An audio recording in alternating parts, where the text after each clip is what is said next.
Bags are useful for so many reasons, and the more creative and useful it is, the more sense it makes. Today, I'm joined by Grace Mbugua, who is the founder of Jeilo Collections, and she will be sharing her story on how she started Jeilo Collections and her inspiration so far. Welcome, Grace. Thank you very much. So maybe you can tell us, who is Grace? Grace Mbugua is a born-again Christian, a mother of 3, married to a great man who is also a co-founder of Jeilo, Mr. Mbugua. I am, what else? Okay, so, and I'm passionate about the things I do and the service in the kingdom of God, because my work goes beyond just being a producer and a manufacturer, but also impacting lives. So I'm excited to be a part of Jeilo as a family. Wow.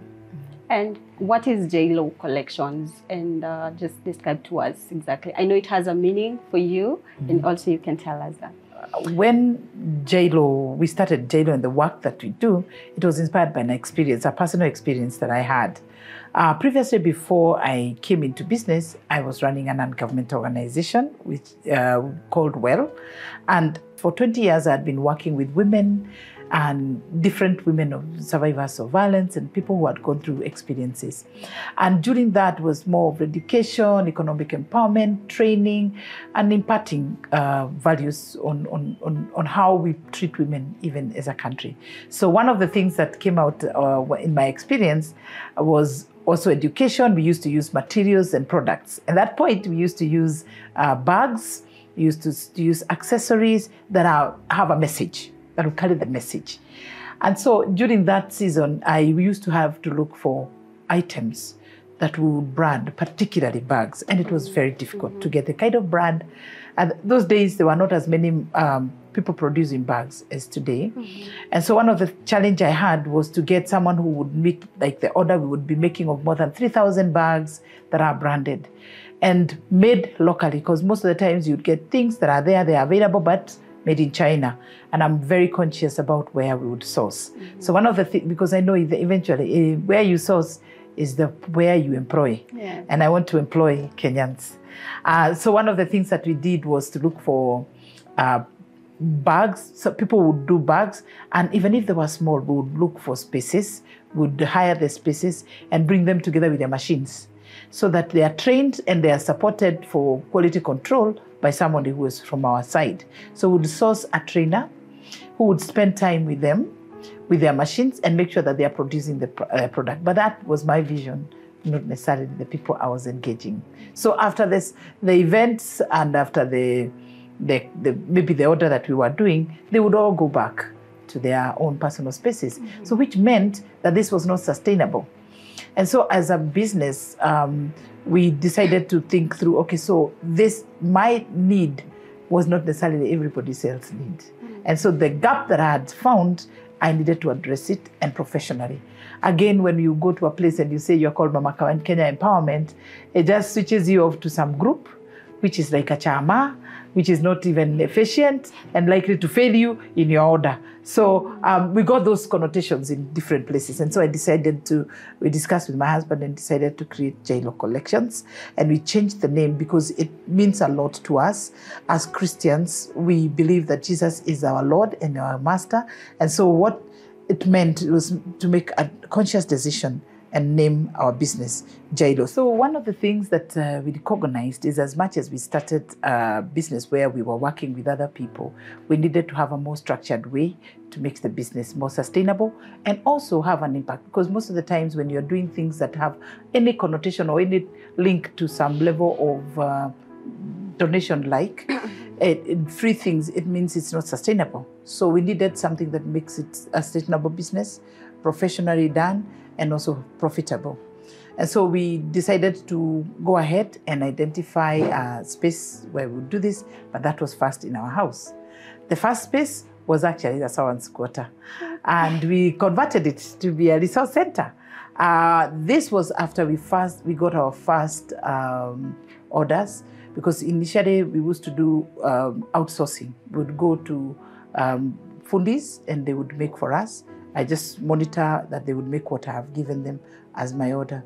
But when we got now full blast orders, we realized we needed to have a more centralized way. So we converted our servants' quarter and put together a way of make sure that we produce there. So we put in 2 machines there, and they started growing because now the orders were increasing, and now we were supplying supermarkets. So we needed to come up with a plan on how we are going to do this, because now by the time we were about to move, we had entered into the in our corridors. We were in our corridors. We took 1 bedroom and we went to the dining room with our small machines and everything. So machines, place tables to do your cutting, everything. So we started extending into the house, and we realized that now it's time the business was ready to outgrow the house. And so we moved here. We took just a small space first, just to this end. And we put the machines here. At that time, the space looked so big, you know, and growth is actually something that I must say is a focus for every business. So we started that way, and the rest is history. Amazing. And how did you get into leather and fabric? At what point? Okay, so we started with fabric. From that time, as time went on, I was very interested in learning and increasing knowledge to be able to grow the business, because you know the business grows as you grow yourself. So if you're limited or you don't have staffing or people, human resource that are actually ahead of you, sometimes it becomes a limitation. And so what we did, I was very, looking for opportunities of training and everything, and ended up in a training with Export Promotion Council then, which is now known as KEPROBA. So I got in immediately and got enrolled. In fact, I entered the last day of the enrollment for the next training that was coming up, and that was 2015. So we went through a training which went on for 1 year, 2015, 2016. And the training was how to prepare to produce products for export market, what is required and expectations. At this point, it looked like a sea of information, but I think it was very variable because it accelerated me to get into the market. And from there, I was able to quickly be able to get into the supermarkets. So quickly after that, we went to one of the things that was clear is that bags in the international market that is growing and is of demand is actually for leather. And so we started exploring. I remember the first time we were told that for us to work with you for export, you need to have leather as one of your core raw materials, as this is what the market requires.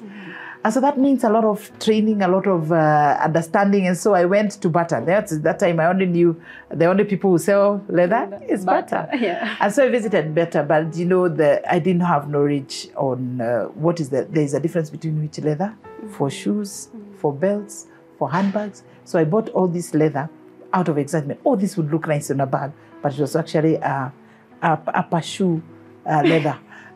That was the first leather that I bought. Did you make a shoe? No, I made a bag. But I used it. Luckily, now I went to outsource to look for who is doing the leather kind of stitching. I got some few people, and I also started looking for a school where I would learn. Also, there's one in Thika. I went to Thika. I realized this is not practical. I can't manage to go to Thika for 3 months. So I started looking also. I got one that's called Kildi. Kildi has a section of leather. And I started going there for training, especially just to be understanding how do you select leather? What are some of the things that you need to recognize? What are some good leather? What is the one for bags and everything? And that's where I realized that I had bought leather for shoes. And then I learned how to do basics of cutting patterns and everything. But I realized that I needed more learning because my background had nothing to do with this. And so I moved into what we call the school of YouTube. And I learned everything about stitching. I started doing cutting for myself. I did stitching in the house until I could do leather. And that's because I knew I cannot go to advise somebody else about what kind of a product I want when I have no clue and no understanding. And that's how I learned about how to do leather bags. So from there, we incorporated it, and we started by incorporating it as a part of the fabric bags. And we still do. We have an aspect of fabric and leather, which is key for us, because First, it also reduces the costs for the consumers. Sometimes the consumer wants an aspect of leather, and I don't want a very expensive bag. But so we try to make and create products that our customers would appreciate and will serve them. Wow. From the school of YouTube, so where do you source your leather and other raw materials? Okay, so every of our products, we actually source them locally. Some may have come from imports, but we still source them from the local market. Because that's a conscious effort that we've made as a business to source ethically. And so you know where these people have produced this. It's easier for me to go to thicker cloth mill and I get my fabric, which is canvas, and that's most of the fabric that we use. Then I'll go to, for the leather, I go to the tanneries, the actual tanneries that we have here. We have tanneries like Sagana, we have Aziz Leather, we have Alfarama, and for a long time we all used to source from LIK, which is known as the Leather Industries of Kenya in Thika. I think most people knew it for many years, been there for long, but currently not operating. So we have engaged in different sources when it comes to our raw materials, but consciously sourcing them in the local market. Amazing. And do you have like work with this, because your background, you worked with some of the women who produce these materials. Maybe can you talk to us about that and how did you come to even know about them? When it comes now to the work that you will do, we try to put an African touch on our products. And so one of the things that we have done is take bidding. So we work with women who are from, most of the time, Kibiku, which is Gong. They are Maasai women. The Maasai community, we know that they inspire most of our bidding. And so even if there is anybody else who has adapted it, it comes from their information and their art when it comes to bidding. So you'll find some of our products have bidding and a touch that will make it local. Localize it. Then for the inside, we look also for the African fabric. You can see like this is a Maasai fabric. Yes. So we will put something that is African in the bag. Like the lining most often fabric. And then also the backpacks that we make for schools. Sometimes people want just a touch of kitenge. I can see you have the computer bags that we do for corporates. They can have an African touch, which is key also for our products. So ultimately, whatever we produce, we source from different suppliers, but as much as possible, have what is actually made in Kenya. Because we are made in Kenya. Made in Kenya.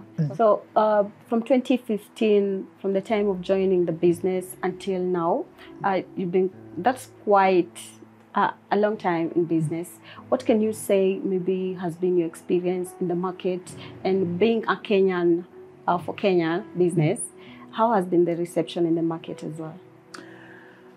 We still have a lot of work to do in educating Kenyans to value what is produced in Kenya.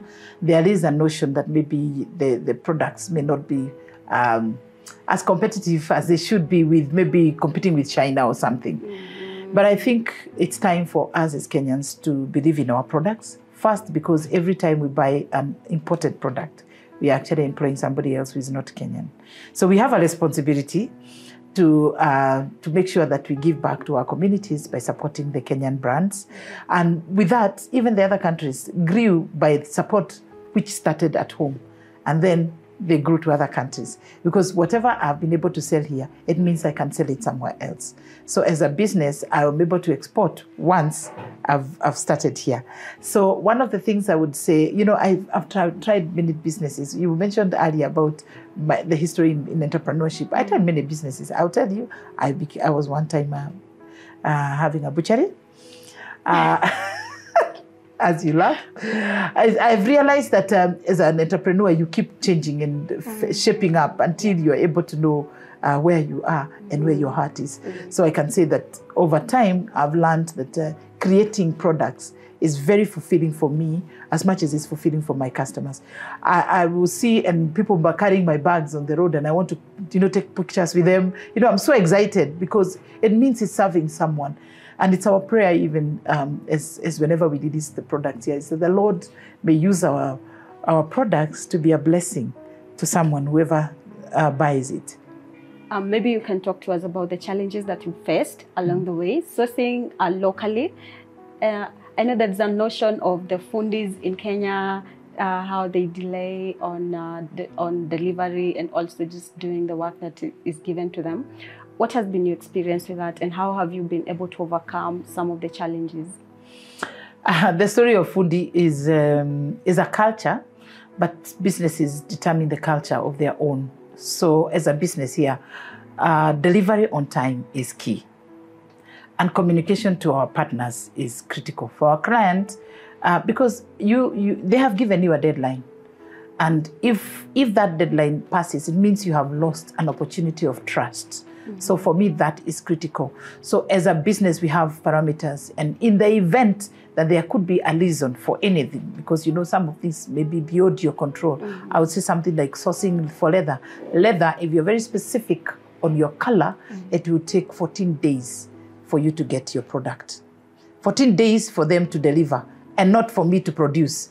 So then I have to come to my site where now the process starts. So if there is any delay, I make sure that my client is well aware that if you choose this product, I have to go and check if it's available in the market. And in the event it's not, from my suppliers, these are the consequences and the impact it means. So delivery on time is critical for us and gives the image for the business. And I remember that is one of the things that drove me to actually start producing bags. I couldn't get made in Kenya, my bags on time and done in the quality that I wanted. So I'm dealing with that gap. So coming in, my responsibility is to make sure that this gap is well addressed. Make sure that my clients are happy and I'm able to deliver on time. Communication, keeping, like all the time, communication. Then also the fact that the client is getting what they asked for. So as a business, the culture of meeting our deadline is critical, and we have integrated it to our staff, because now here they are no longer foodies. Here they are staff members and a team that make Jeilo. So at the end of it all, everybody else is a part player in delivering to our customers what they are asking for. Oh. And, so in terms of challenges, you mentioned about challenges. In the business, there are many other types of challenges that I could say, but I think that is where you get partners like Kua. Yeah, when it comes to financing, because our kind of business is you're paid after 60 days, 30 days, 90 days. So it means that a lot of your cash is actually held. So that for many of the businesses who are doing bulk production like us, it's a very conscious determination to make sure that your workflow and your working capital is sustained. Maybe you can talk to us when you joined Kua Ventures and at what point you joined, how that journey has been so far. Kua came with Sinapis to visit us. They were a group that had come to visit past our alumni of Sinapis. Sinapis is a training center for Kingdom Business. So they had gone to visit there as a whole team of potential investors. And they said they would like to meet some of the businesses who have benefited from Sinapis. And so their Peter Fly was in the team, and that was 2018. So we had a discussion with everybody else, and we had a connection with Kua from there. We started discussion at that point. They used to be called Ed Poverty.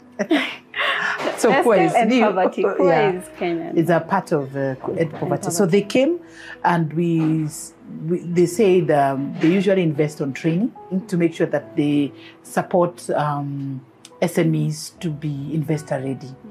Well, when they came in, there were so many things that we needed to do, and we did it for a whole year with their technical support.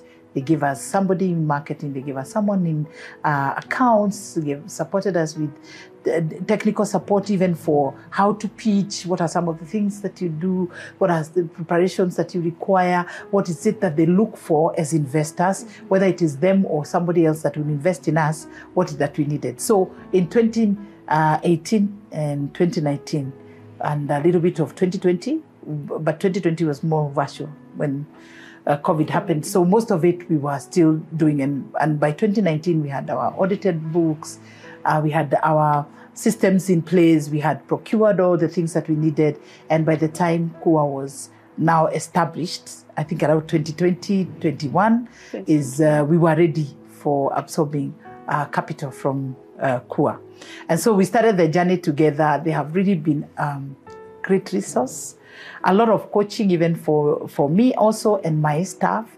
We attend and we love the sessions, the frequent coaching sessions, and even identifying our gaps as businesses, and organizing sessions where we get to be taken through trainings, and also sessions where we can be meeting potential consultants when it comes to our businesses. So I think for me, KUA has been more of a partner than just an investor. And any key milestones that maybe you have seen since you joined the KUA's family? Yeah, the one I've mentioned, we didn't have proper systems, accounting systems. We put them in place around that time. We had Excel sheets, but now you realize those ones cannot suffice as the business grows.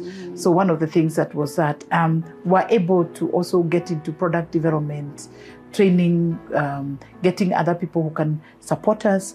We also looked into exploring retail markets, which was something that as a business we always wanted to do, identifying retail shops and being able to see if our products can actually grow through that. Though we recognize we are more of manufacturers and bulk producers for others, not directly retailers, because those are two models that require different strategies. So for us, manufacturing works best and it actually sustains us. And we are able to channel more products for the market. Yeah. And being a woman in manufacturing comes with maybe its own share of challenges and also opportunities. Maybe speaking as a woman now in this manufacturing space and the Kenyan business landscape, are there any notable experiences that you can mention through your business that you've learned and also you've experienced that you can share? I think after working so many years with women rights and women-related advocacy, I recognized actually people want confident people out there. Not necessarily knowing you just because you're a woman, but a woman who knows where she's going and with a focus. So what I recognized is when I go out as somebody carries the name Jeilo Collections, they don't ask, is it a woman's business? What they look is my product. So I want a product that will speak for me. And by the time I'm coming out, it really doesn't matter. Is it a woman or a man that runs the business? So I carry the face of the business behind the scenes because there are so many other people who are actually selling on our behalf. And hardly would you hear that. So I really would love to encourage women. I know there are challenges, but some of them we can overcome by our confidence and focus, knowing that this is what you've decided to do. This is my career. I've decided I want to be a business person. I want to carry a product that is competitive. When it's in the shelf in Carrefour, my products don't carry any name except the name of the business. So I encourage everyone else to focus on the bigger picture. Let your business speak for itself. As a businesswoman, as a mother, as a wife, how have you been able to deal with that mix? I must say that my greatest hero is my husband. He's very supportive. Whenever I've had challenges, I know my pillar. I know whom to go to as much as I go to my Heavenly Father. He cheers me on first, like the first person to believe in my idea and whatever that I'm coming up and even testing new things. He's the first source of strength. So I must say that my children and our young adults who are working, at that point, when I was younger, when we were starting the business, that's about 7 years now, they were younger, and every single day I took them to school, every single day in the morning.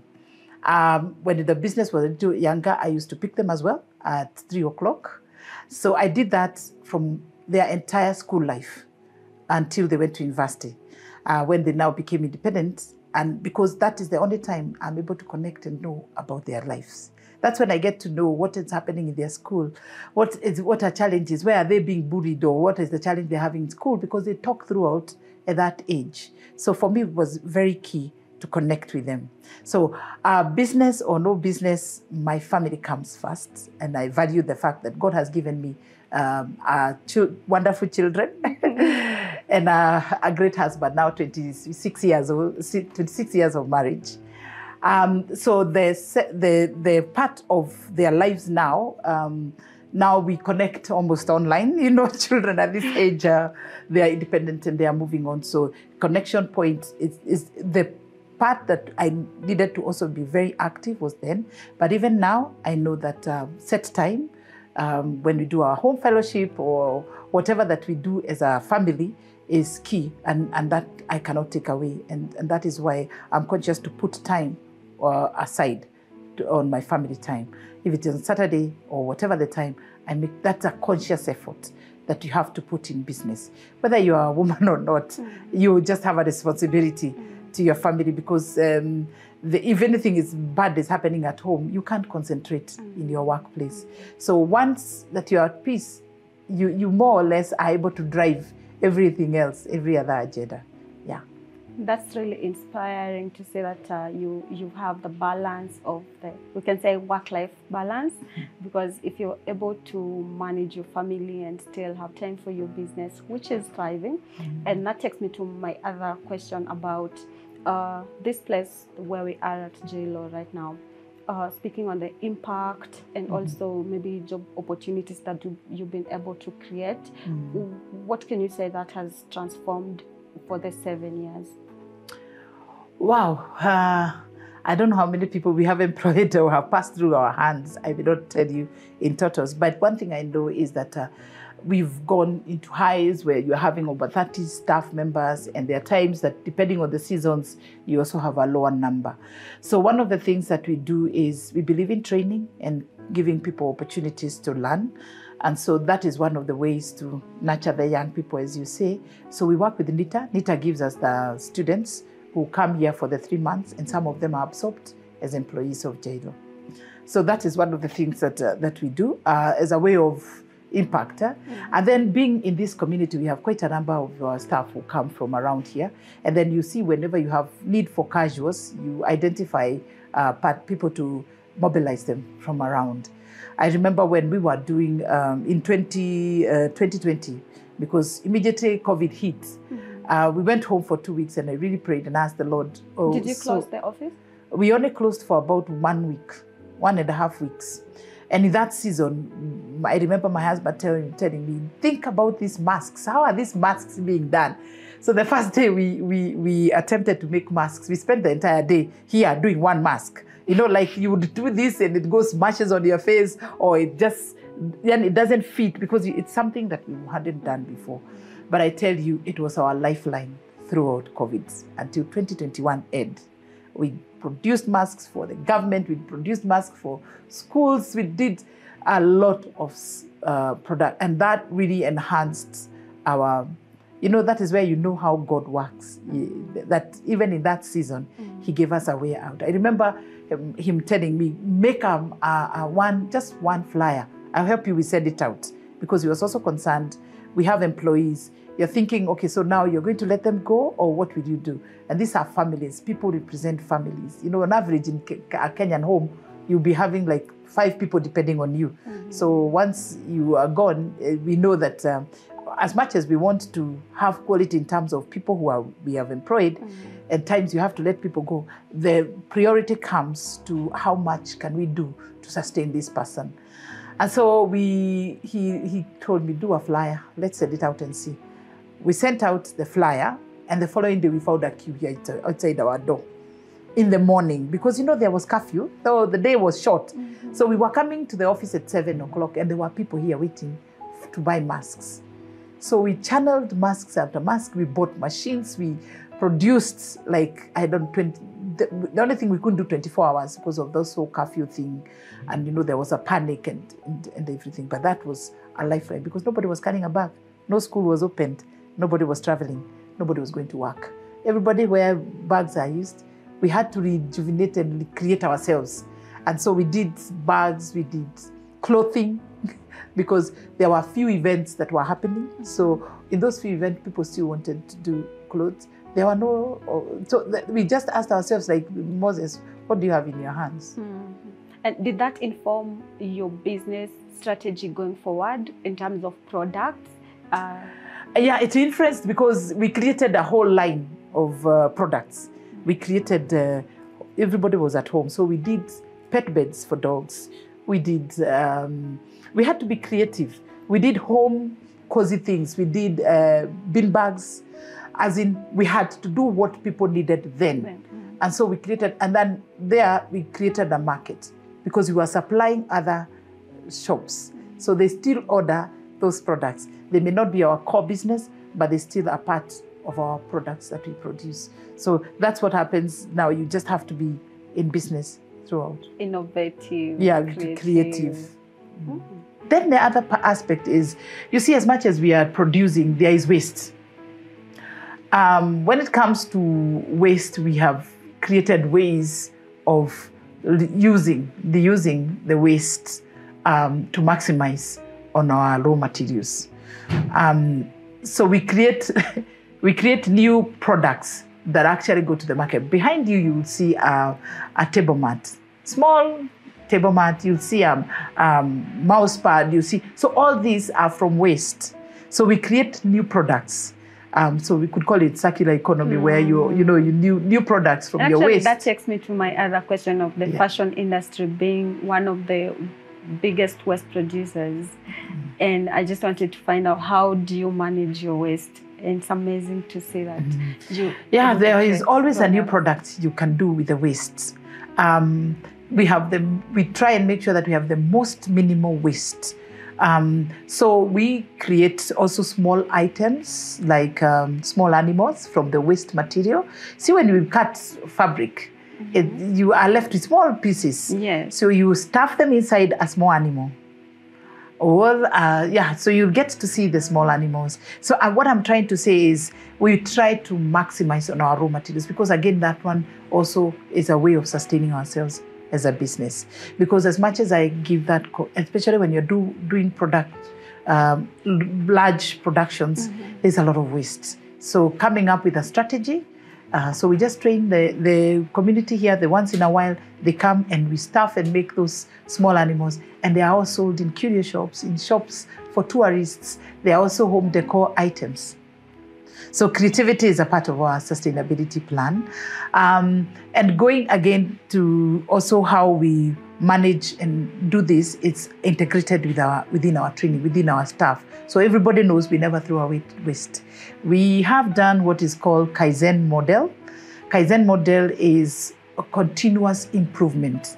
So you're always improving your business. You're always looking for where there is a gap and coming up with a strategy to address that gap. So as a business, that is one of the ways that we do. We maximize on our space. So you'll see in our production, we use even the walls. So that's called Kaizen model of making sure that you sort out your way so that it's easier to, and you save time. It's the Japanese model where you save time, whenever you need to pick something, you get it very fast. So I must say that there are so many things that we've had to do. Sustainability becomes a part of us. Training is continuous, and the model that we have adapted is also to have trainees coming in on board, and where possible, refer them to our networks, partners, or fairly, I would say, competitors who may need skilled labor. And sometimes we have beyond the ones that we've been trained. So we are ready to refer them and we talk with them. And we usually say these days, it's more not competition, it's more of complementation. Because what I make is not what the other partner makes. So looking at Jeilo, the future plans and aspirations, what are you looking at in the next 5 years? Well, the Bible wisdom says that you don't sell the secrets before your time. But I would say definitely we hope to be able to grow ourselves as a business and be able to have more employees when it comes to impacting lives, be able to give products and serve our market and actually remove China from Kenya. And it is very possible, yes, because we can do the bags that they do and employ Kenyans to produce those bags. So I think there is there is no limit. We have the ability to grow as much as we want. And as a business, we do have plans to grow and to be able to channel more products into our market and also export market. I love that dream, and I'm rooting for you to eliminate China from Kenya. Yeah, by the grace of God, trusting his wisdom. Kenyans for Kenya. Even China came and replaced Kenyan companies. As in, there is a place for us to take back what belongs to us. We will take back what belongs to us.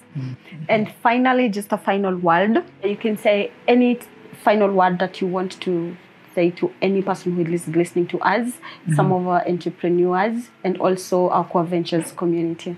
So in terms of getting into business, I encourage everyone to jump in on the boat. Let's swim together. Let's build the Kenyan manufacturing sector. In terms of KUA, thank you so much for being there for us, supporting us, coaching us, building a community where we have a support system, because sometimes the journey of entrepreneurship can be lonely. And so when you get others who are going through similar challenges, you are encouraged.